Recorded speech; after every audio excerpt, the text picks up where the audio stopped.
The Spin-off Podcast Network. This is Kiwi is back for a brand new season with more inspiring kōrero from special guests including rugby player, father and role model TJ Perenara. My family bring me joy. Rugby brings me joy too, but it's not the same joy as my family brings me. And global dancer and choreographer Kirsten Dodgen. For some reason, people think I'm very intimidating. Listen to the new season of This is Kiwi, brought to you by the Spin-off Podcast Network in collaboration with KiwiBank. Available now wherever you get your podcasts.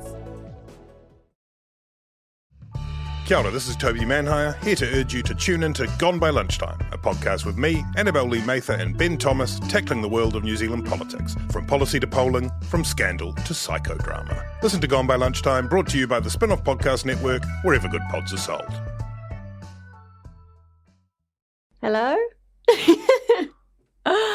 You didn't hear that, did you, No, Alex? of course not. What was it? Was it white noise? Oh.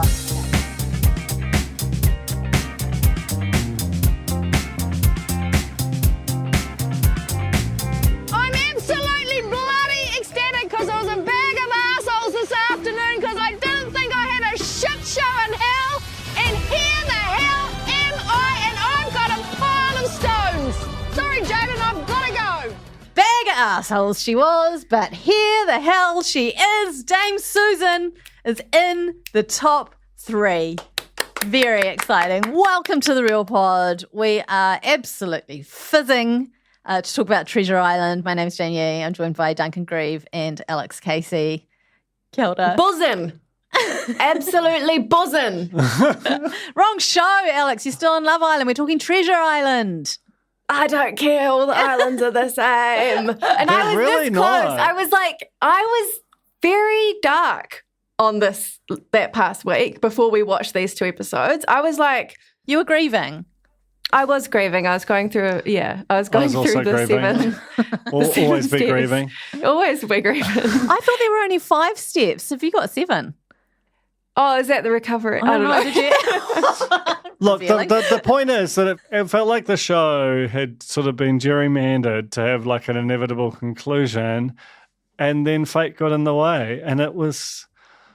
I'm still flying. You still flying? I just watched tonight's ep, Tuesday night's ep, in the office and had to leave the office because I was weeping. Yeah. I was weeping. And I mean, that probably comes more from having been on the island. Even though watching it since I've left, particularly this week, feels like a totally different season to me. Like, it doesn't feel like the place that I was at all. I have quite bad FOMO seeing things and going, I could have done that.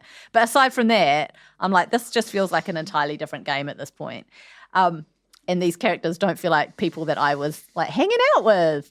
But man, I was very emotionally drawn in with the whole Susan and Lance thing, and then the Susan and Wardie going up against each other. And despite everything, my heart for Wardie is it was like he was the last member of my team.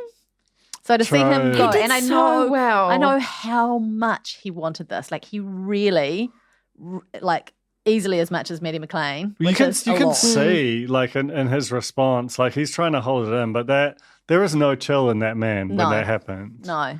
So I got quite emotional, and I went off and I rang him and said, you did us proud, mate. Yeah. Then Susan, just what a nuggie. Like you can see how she just eats world titles for breakfast. Even, I don't even know how old she is, but she's just still really, really gnarly. Man. Okay, we should probably recap from Monday, okay? Let's go back to the beginning of the week when we still had we had 2 powerhouses and then 4 sort of everyone else still in the game. So Art and Lance, Matty and Lana, and Wardie and Susan. And that's how the pairs rolled out after an honesty box session and a speed dating session that were honestly a joy to watch on the television. Very tense. Yeah. How did it feel, Jane, seeing some of the reveals about like your alliance with Lance and stuff? It must have felt like being at your own funeral. It was. And also, but like, if I were at that funeral, I'd want to get up out of my coffin and say, liar! Actor! Because even when he's telling the truth of an honesty box, he's been very creative with it. I did not call him over for a chat. He called me over several times. This is true. He instigated He the yelled alliance at you in front of everyone. I know. And of course now they will have all seen that. But at the time, I must have just seemed like the biggest piece of work, you know? No, you're just playing the game. Well, Lance was playing the game and I went along for the ride. Don't believe his lies, Duncan. I really enjoyed watching Matty McLean squirm and some of his sort of like he didn't have a good answer for a lot of those questions from Lana, for example. I worry for Matty McLean after all this because he seems to be wound up like a spring since the moment we got there. Surely there's no after all this. Surely Matty McLean is like a Japanese POW still fighting the Second World War in the 80s on some abandoned Fijian island, right? Like that. He feels like he's Colonel Kurtz up the river with this season. Yeah, he's honestly, and seeing him in person, like from that very first moment they walked up the beach and stood across from us, I was like, wow, Matty's eyes are really wide and he seems to be shaking. And that just never stopped. What was his energy like when you sat with him on the couch on breakfast, Jane? Was he there or was it a hologram, perhaps? I tried to touch him and my hand went right through. So it had to be a hologram. Yeah. So he's still on the island for sure.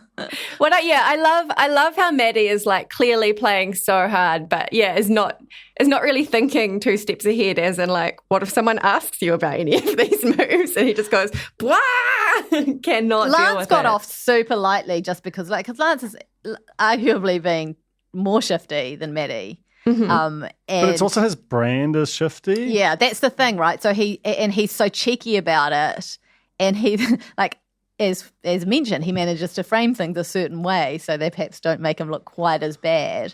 And honestly, like a lot of people have said to me, you know, oh, why'd you align with Lance, or would you? I would align with Lance again and again and again and again because the power of that man's charisma is actually impossible to deny. I wondered on his pull and charisma, did you clock when they had sort of like a rave party sequence at camp? They were playing The Floor is Lava, the Lance Savali track. And I was like, did he write that in his contract? Like, was that part of it? Or do you think they were like... Or do you think that because they don't normally do any syncs on that show, do you think that he released it, from the publishing hellscape and allowed it to be played? Like I find that real interesting. That like, was this good promotion for his song, or was this just a cheap way to get a song that's not production music? Yeah, or is it bad promotion? I don't know. I mean, can it be all of the above? She's a ropey old track, much as I love Lance. There were so many abdominal muscles from Art Green in that sequence. Yeah. Again and again and again. Is he dried out in this moment? Like, is it like, you know how bodybuilders dry out before a show? Like, is he, what I'm trying to ask here, and I think this is a fine thing to ask, is he looking better on the island than normal life because of the conditions they're living in? I definitely think he's got more cut as time's gone on because there's just not as much food as he'd normally be eating, right? Because the definition. There's just you can't walk around like that all the time. I just don't think that's a sustainable way to live. So he's been cutting, and I think he's cut much harder on the island, and he knows it. But I don't know about you. I don't have to answer this, but I sort of have the art ick. Like post all of those reveals, I just don't feel the same way as I used to about him. It's weird. I watched some of it back under a different lens because, I think I posited a couple of weeks ago when he was being particularly sort of admonishing. Is that the word about the fans? That's not the word, is it? It's pretty close. Close enough. You know what I mean. I was starting to get the ick a bit then because I hurt feelings. But then I watched it back under the lens of I think he's trying to be funny and just maybe not landing it. It's just not as overt. And when you watch it back like that, you're like, that is actually exactly what's happening. So I think Art's a nice guy. I do. I think defo. Lance is a super nice guy. They've been getting some stick in the Discord, because it can be a bit boring just to see big, strong men win things all the time. But that's almost not their fault. Like that, the production basically handed them a bunch of wins. Like it would have been. I was thinking this with over the last couple of events. Like if you had things that were a combination of strength and strategy, almost as the default for the face-offs, not saying that's easy to do, but that's so much more kind of It has a big fun. impact on the game, right? Because they obviously, that whole team had so much more strength than we did in general. So every face-off, if strength was involved, we were fucked. But I will also say, let's mix up the puzzles within the show, not just to the latter half, not Yeah. just strength all Well, at the front exactly, and puzzles exactly. all at the end. Because you can see how much it evens out the playing field, just like that. Totally. One more note sort of sequencing. And forgive me, I haven't finished the TI episode of The Real Pod. Very good episode on Married at First Sight last week, though. But did you note the fact that the sequence of, whether you went first or last on the knight's Yes. chess, okay, Yeah, because we that did was notice that. crazy. Yeah. Like, that's such a huge advantage. Like, to go Susan had last. to have take another turn. Yeah. Yeah. And Yeah. that's why, and it was just like a default loss, like Yeah. a schedule loss. Anyway, it is what it is, and they're gone now. Art and Lance, they had the We need to linger on that because that was such that a was huge. crazy Can we moment. talk That was about, huge. before we get into the fire challenge, all this conversation about sucking toes? You've got the ick, haven't you, Alex? I can see it in your face. Well, I feel like I lived my entire life until about 2019 hearing nobody talk about sucking toes. And now I just feel like I you went can't. there for the whole Lady Di. There was a whole Lady Di episode with toe sucking, Was wasn't there? there? Yeah, James it was huge. Yeah, It was on those leaked tapes. Yeah, she started Lady it, really. Diana? Yeah. We do obviously need to talk about the fire lighting challenge, but before that there was the coconuts puzzle situation where they had to hiff some coconuts into a crate, which revealed a puzzle underneath another crate, and Lana and Matty absolutely smoked it because Lana used to throw fish once again, like in the last season.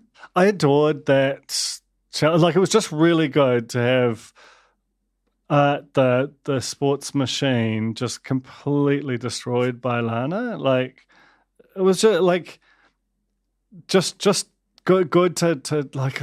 Geez, it was just very emotionally racking television. All this, like the whole way through, it was such a kind of sports movie cliche underdog story right through. It really got me. Monday night's episode was possibly the best in Treasure Island history. Agree. Right down to like when it looked like Lance again was going to overtake Matty. He caught up with the coconuts and then ran out, was ahead on the puzzle, and then was like, oh no, I've actually completely forgotten what I'm doing and had to go back. I love that. That was the start of like, maybe the Titans will fall. Matty had such a sound strategy for that puzzle, counter assigning every dot a number and then remembering which numbers were the ones. That was very clever. It was very clever. But I was also worried that he was overcomplicating it, and because he seemed to take so long to execute that when everyone else was just sort of slowly getting better. Yeah, but he did it, mate. It was the right thing to do. I know, but confidence, right? Like, because if he'd botched Lana's lead, that would have been trouble in the paradise of that team for sure. In terms of Wardie and Susan, why was Susan not throwing and Wardie doing the puzzle? We know he's good at puzzles.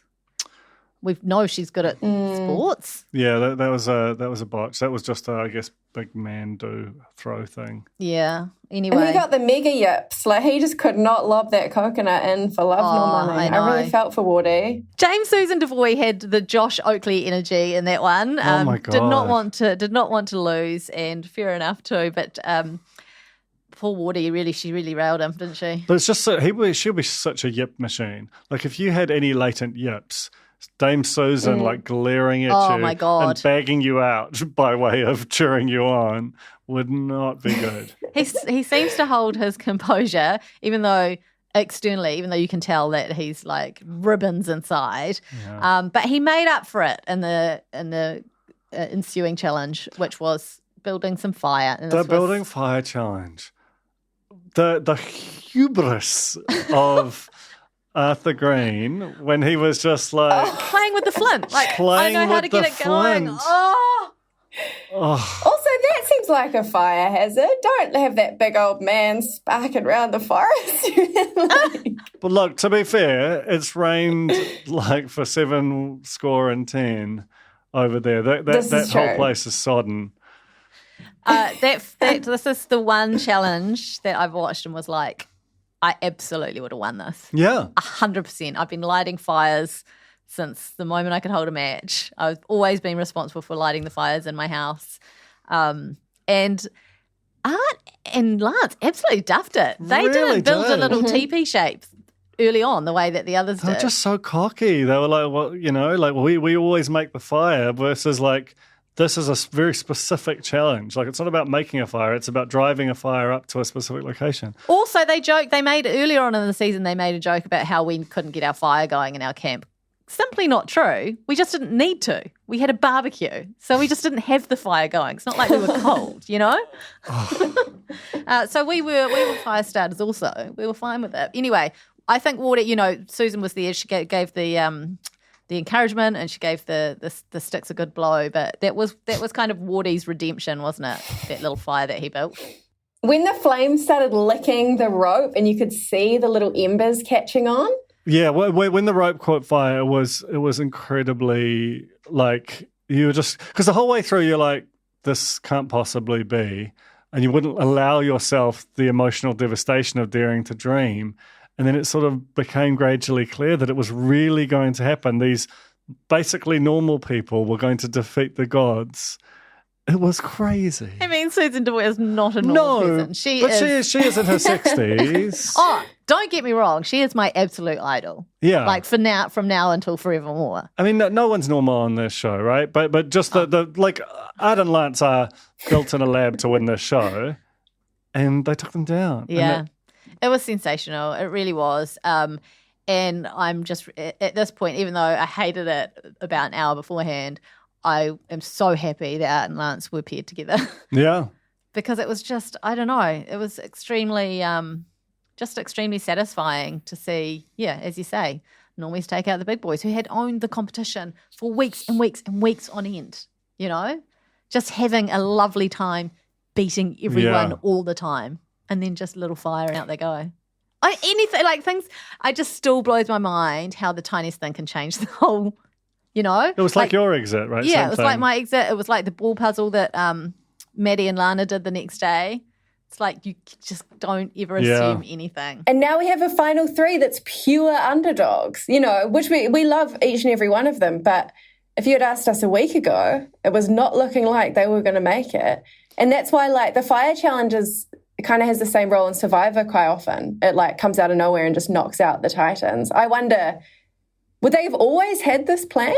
Like, to be at this point, this is the fire challenge? I think so, because by my reckoning, I think they have, I think the challenges go, I don't think they do them on the fly. I think they're already planned out. And the reason I think that is that I feel like production would have made some changes earlier on to avoid having such a rinsing of the fans, if that was kind of an option. Right. I don't know. I mean, there's so many cool things about that final trio, right? But the amount of emotion and the Lance Susan speech, incredible. Like Matty's just complete shock and awe. The three of them just sort of seeing each other and all recognize. Like, there's just so much where you're like, this stupid show that has no right to be on TV in 23 has no right to have this much drama and emotion, and yet here we are again, just marveling at it. Like, what, how? It's honestly so genius. So we have a top three. So Wardie went out. His elimination that looked horrible. Why do they always? Before we get to Wardie, can we please talk about Art's leaving message? Oh, yes, we can. I've had so many messages about Art's leaving message. Where he said he's going home to have an ice bath and go to the gym. The things he's missed the most. I really miss going to the gym. Surely that is just a ruthless edit. Like, there's just It's gotta be. There's no way he didn't say, I miss my wife and kids, surely. Because it was just, like, delish. I mean, to be fair, the gym was there first. That's true. That is true. And the gym will be there last. He is definitely dying underneath the He definitely barbell. popped to the gym before going home, eh? Yeah. He just did a quick swing by jets. He's definitely a Jets guy. Amazing. Are you curious about how business can be better? I'm Simon Pound, and I host Business is Boring, a podcast where I kōrero with some of the most interesting people in entrepreneurship, commerce, and making things happen. Tune in to Business is Boring every Tuesday, brought to you by the Spin-Off Podcast Network in partnership with Spark Business Lab. Do you find it hard staying optimistic with all the financial news in the media? I'm Bernard Hickey, and on my podcast, When the Facts Change, I'm here to help you navigate the ever-changing landscape of economics in Aotearoa. So join the conversation every Friday on When the Facts Change, brought to you by the Spin-Off Podcast Network in partnership with KiwiBet. Kia ora, I'm Duncan Grieve, founder of The Spin-Off. You can help us keep all of The Spin-Off's award-winning journalism free for everybody by becoming a member today at thespinoff.co.nz/donate. Yeah, the Lana, you mentioned the Lance and Susan thing sort of, I mean, we didn't really see heaps of that. It all seemed to be crammed into this one episode, but it was just pure delight. And it was really nice to kind of get some insight into what Lance was like around camp, being a total gentleman. But his speech about, looks is deceiving was like, you're just like, some of the stuff needs to be in some sort of reality TV museum as like a video art piece, not that kind of art. Speaking of which, Dame Susan named her top 3 moments of the show. One was helping Matty defeat me and Josh in the pushing challenge. One was what was the other one was? I forget what the other one was. It I was seeing Josh. I was seeing her beat Josh, and then the other third one was receiving a stone from a RIP contestant Jane Yee. Aww. Made her feel like she had a friend. Now, there's something hidden in this studio, Duncan. No. There is a challenge ahead for you. I want you to do a quick search. Quickly. Right now. Benny Hill music. He's looking. Go, Duncan. Look at the monstera. Look at the monstera. He's definitely just absolutely going home. He's going home. You're not moving fast enough, Duncan. He can't hear you, Alex. He's taken his headphones off. She says, look in the monstera, which I think is probably wise. He's over to the plant. What's he found? I found a leaf. No. Oh my God. No. Oh my gosh. Fucking wild. What have you got? You've got a little package. What I've got is, I'm sure this is from production, like an eco sort of napkin. No, it's a Hessian theatre of the mind. It is a Hessian theatre of the mind. This is the biggest chunk of obsidian. Isn't it heavy? It's so heavy. It's so glorious. It's mine, and it's all mine. Okay, no so one else can touch it. This is a stone of power. He's so overtaken. I've been told this is Percy. I have watched footage back, and I actually believe this is Dick. No. I think that's what you do. We cannot have Dick. We must have Dick in the Real Pod Museum. I mean, it wasn't Susan directly, but it definitely would have been in Susan's possession at some point. I was kind of hoping it was my stone. I thought that would be a lovely... To have Dick. Well, it would have been good would have been if my stone had been Dick, because she was in possession. I don't know what my stone was. Yeah, we need to do some frame-by-frame analysis. I did. This is not my stone. I think it's Dick. It's very long. It's very pointy. Mine was quite round. This one's quite long. And I was watching Matty receiving... Jesus Christ. Receiving his stone of power for Dick from Susan, and it looked really a lot like this one. So it's either Percy or Dick. It's one or the other. We need a full plinth. We need like a room with one of those twisty safe things on it. This feels really nice. Huge acquisition. It does. This Dick feels grand in the hand. See, this is why Brie does Lovely it. weight to it. It's too easy not to, right? Like, it's too easy. You can't. Beautiful surface. All right. Okay. Good stuff. Thank you. Strong Thank Dick. you very much to the gods for delivering this wonderful, wonderful memento from the island. Truly, probably our most prized possession in the Real Pod Museum to date. Okay. Where were we? We're just marveling. We're just all I mean, over the so shop. obviously we haven't really discussed the actual elimination challenge itself, which looks real gnarly. And I love the whole scene, you know, like incoming tide, twilight. They're sort of beaten and bedraggled, and neither of them wants to the other to lose, but neither of them can let it go. Oh, I think they both want the other to lose.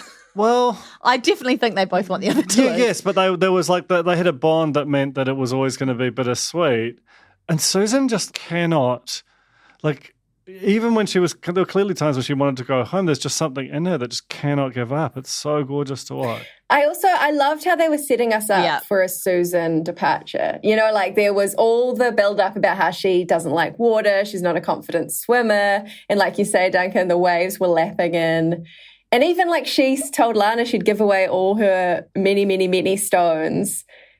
And then I saw Wardie's big foot on that tiny post. And I was like, this man is in big trouble. I did wonder like how long they had allowed for the actual filming of it, because they seemed to be filming on a sandbar that was rapidly disappearing. I think this is a challenge that's been done on Survivor before, so they probably have some idea of the kind of maximum anyone can go to. Well, in some respects, like the incoming tide just accelerates it, right? Like it's destabilizing. It'll kind of make it cold. Like it just had this whole dramatic element. Jaden is like rapidly submerging. It's amazing. It looked, Wardie's foot, I think that the pole to foot ratio thing favoured Susan for sure. In fact, she's an athlete, favoured her for sure. But it was true what they were saying about Wardie and that endurance challenge we had with our feet up against the discs. He, after 5 minutes, was really struggling. And I was like, oh my God, Wardie's going to be like the first or second out in this one. I couldn't believe it. And he just bloody hung on for a full hour in total pain. So, it was quite magic to watch. I did think, if anyone can kind of push through this, it's Wardie. But in the end, the wobbles got him. The wobbles got him, and he was super gutted. But then, I don't know, Susan, man, like Susan as a kind of this, just in every respect, this example of what like an older woman notoriously invisible to society can just, how they can talk, how they can be, how they can relate, the sort of prickliness, the guarded, but the way this genuinely feels like it's cracked her open in a life-significant way. It's just like, it feels like if you were to try and explain this, which we probably are, to some people who are not watching the show, you almost just wouldn't bother. You're like, I can't tell you, you'll never understand, you'll never believe me when I say just how affecting this completely stupid show is. And yet... I'm nervous about the next season because I assume Dame Susan Devoy's not going to be here, and she's just brought so much to the last two seasons. Yeah. And it's so good to see her kind of break that top six curse and, I was going to say coast away, but she hasn't. She's fought really bloody hard to get into the final. We've got three people who have really vastly different strategies. Matty's been very strategic, a lot of alliances, creative with the truth and so on. Lana's been like extremely honest, very loyal. And then Susan sort of hasn't really had any alliances and she's just done it purely on willpower, it seems. It's incredible. Is this also the first time in the new wave, at least, we've got two women in the final? This has not happened before, I don't think. It was all blokes for the Sam Wallace season. Oh, yeah. That was a shocker. And then it was Lance and Chris and Edna, and then we had Jesse, Elvis and Courtney. Yes. Pretty good. So, if it comes full circle, next season we'll have three women in the final. That's how the pattern goes in maths. That's exactly how it works. I would also just like to shout out, Susan... her little insights she gives at camp. There was that amazing conversation before the final challenge about advice for like a long-lasting marriage. Yeah. And there was this amazing reveal where she talked about she didn't know what spooning was. And then she was like, genuinely, you've got to let the other person do their thing and respect their space and their interests. And I was just like, it's not often you get people like Susan just yarning on our telly, and it's so good to see. It's really sad that look, we might get an all-star season, later down the track. I've got a Susan Devoy vehicle to pitch you to when the mics are off. So, why must the mics be off? Because copyright the spin-off. Don't True. trust the spies who are really notoriously everywhere. Okay, so we are we've farewelled Wardie. Team Vi officially gone from the island. There are no fans left. It's only Faves, and it's 3 Faves. We've got Matty McLean, we've got Lana, and we've got Susan. And who is your money on for the win tomorrow? Oh my God. The way that Susan ran back to camp screaming, "Big booty, big booty," makes me think it's going to the Dame. Also, she's got Rock City. Like, she's got so many rocks and so much power. One thing that makes me nervous is I saw in the teaser, there was a bit where Matty McLean dives into the water. That's the only thing that makes me nervous about the Dame. I reckon that could be the Dame terrorising him and just like casting him from the island. No, because she's scared of swimming because of her bad experience. Yeah, but that's, like I said, she's casting. Okay. But also, who knows? Who knows what that means? And also, we've seen what the Dame is capable of when she puts her mind to it, despite the incoming tide. Yeah. So I'm so super excited. My money's on the Dame. Duncan? Dame all round. Ooh. All right. We will have the winner in studio. Are you bringing her/him in a giant Hessian sack to protect the modesty of actually our already colleagues? hidden in the studio. Okay. They're just going to have to be here overnight, and we will be the episode will be published straight after the final. So we'll talk to you then with our lovely winner of Treasure Island Fans versus Faves. The greatest season. I didn't win. Talo for Lover. I'm Madeline Chapman, editor at The Spinoff. If you have the means, consider supporting our high-quality journalism by becoming a Spinoff member. Sign up now at thespinoff.co.nz/donate. Kia ora e te iwi, Te Aihe Butler here, podcast manager at The Spinoff. If you enjoy listening to our podcasts, consider supporting our mahi by signing up to become a Spinoff member at thespinoff.co.nz/donate. The Spinoff Podcast Network.